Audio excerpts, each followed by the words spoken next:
ഞാൻ ചോദിച്ചു, തങ്ങളുടെ വണ്ടിയിൽ വേറെ ആരെങ്കിലും കേട്ടിട്ടുണ്ടോ? തങ്ങളുണ്ടല്ലോ, അവരുടെ ആത്മീയ നേതാവ്. ആ ആത്മീയ നേതാവിൻ്റെ വണ്ടിയുടെ അകത്ത് ഒരു മുസ്ലിം അല്ലാത്ത എത്ര പേരെ കയറ്റിക്കൊണ്ട് പോയിട്ടുണ്ടെന്ന് നിങ്ങൾ ആരും കണ്ടിട്ടുണ്ടോ?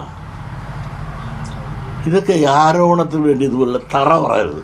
തറ പറയുമ്പോൾ അതിനേക്കാൾ വലിയ തറ പറയാൻ ഞങ്ങളുടെ ആളുകൾ നല്ലപോലെ അറിയാം. അതുപോലെ ഈ ചെറിയ കാര്യങ്ങളും അല്പകാര്യങ്ങളും ഇങ്ങനെ പറഞ്ഞ് മനുഷ്യരുടെ ഇടയിൽ ഈ മതവിദ്വേഷത്തിൻ്റെ വിത്തുകൾ കുത്തിയിറങ്ങരുത്. അത് ഏറ്റെടുത്ത് പറയാൻ കുറേ മാധ്യമങ്ങളുണ്ട്. നിങ്ങൾ എന്തൊരു കഷ്ടമാണ് പറയണത്. ഞാൻ മുഖ്യമന്ത്രിയുടെ വീട്ടിൽ കയറി നിങ്ങൾ കണ്ടിട്ടുണ്ട്. ഞാൻ മുഖ്യമന്ത്രിയുടെ കയറി കാറിൽ കയറി കിടക്കുന്ന ആഫീസിൽ വരുന്നത് നിങ്ങൾ വന്നത്. നിങ്ങളൊക്കെ മീഡിയകളാണല്ലോ. മുഖ്യമന്ത്രി ഞാൻ അദ്ദേഹത്തിന് അവിടെ ചെന്നിട്ട് 10 കൊല്ലമായില്ല ക്ലിഫ് ഹൗസിൽ പോയിട്ടുണ്ട്. ആകെ 2 പ്രാവശ്യം. അദ്ദേഹത്തിൻ്റെ ആഫീസിൽ ഞാൻ ഇതുവരെ പോയിട്ടില്ല. എനിക്കൊരു കാര്യമില്ല മിസ്റ്ററെ. ഞാൻ നിൽക്കുമ്പോൾ എല്ലാവരുമായിട്ട് ഇഷ്ടമാണ്. പിന്നെ കോൺഗ്രസ് ഗതികേടെ നിൻ്റെ പേരോ കോൺഗ്രസ് എന്ന് പറയേണ്ടി വന്നതിന് എനിക്ക് വളരെ ദുഃഖമുണ്ട്.